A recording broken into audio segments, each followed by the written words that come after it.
Hey, and welcome back to Chuck's Tuesday Tips. Welcome back to Testa's Tuesday Tips.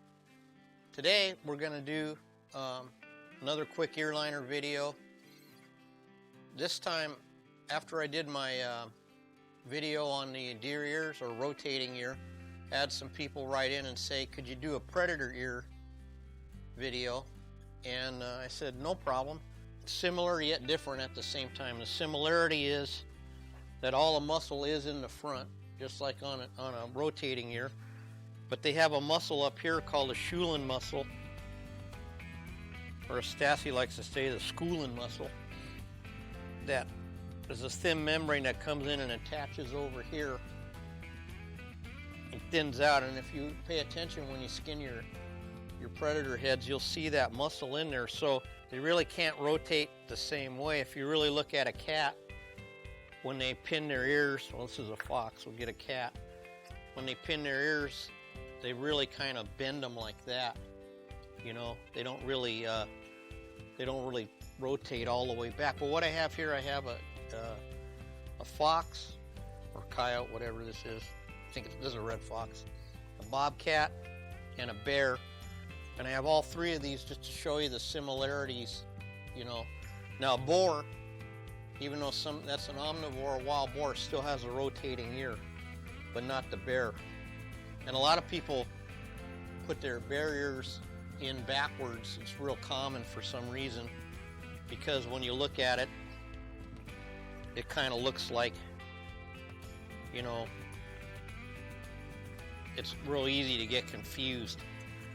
But here again, where the Schulin muscle would be, you know, I don't know if you can see that, but let's just get some clay out and we'll clay up an ear. And then I'm going to pull an ear out of a bear in the next video and put an ear liner in. So we'll actually do one in the skin. So again, if I had the skin, I would do two cones of clay similar to the deer, but not as much, because there's not that much material. And again, if you pay attention when you cape your animals, and just take the time after you measure your head to look at it and look at how it connects. And later today we're going to do a video of some deer ears inside out off a fresh deer head.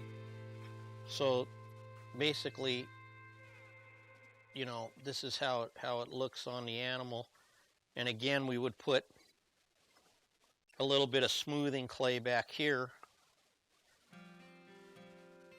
just to smooth it out. And if we could find my dog Charlie, who looks just like a fox, I could show you his ear just like that. Dogs are a good reference, you know. Anyhow, now I'm going to exaggerate this to show you if we had a skin. But this is how that muscle comes out and fades out, like that. It'd be the same on the bobcat. Oh, the clay I like to use is called EM217 WED from Laguna Clay, and it's a clay developed by, if WED sounds familiar, happen to be the same initials as some guy opened some park called Disneyland. I don't know if you ever heard of that before. You know, Walter Disney, WED, Walter Ed, whatever his name was. And he used that clay to make his miniatures in all the movies, to sculpt.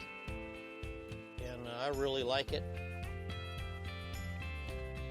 And that's what I use. Now, we got a bobcat set up. Now we'll come in, do a bear. And basically, like you see, it's basically all the same principle. I don't really wish it was more complicated than that, because it doesn't have to be, but I know people want to make it more complicated. But it's not really that complicated. See this hole there? We know that's where the ear connects.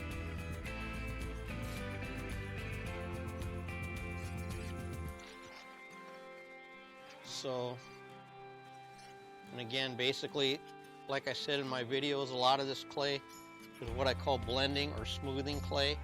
It's not meant to add anything to the anatomy. It's just meant to smooth out your transition.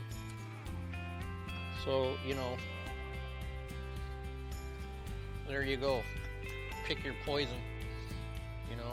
And again, here's your deer ear that rotates like we did in our other video. But, you know, so you can see the difference. And that's basically it. So thanks for tuning in to Chuck's Test.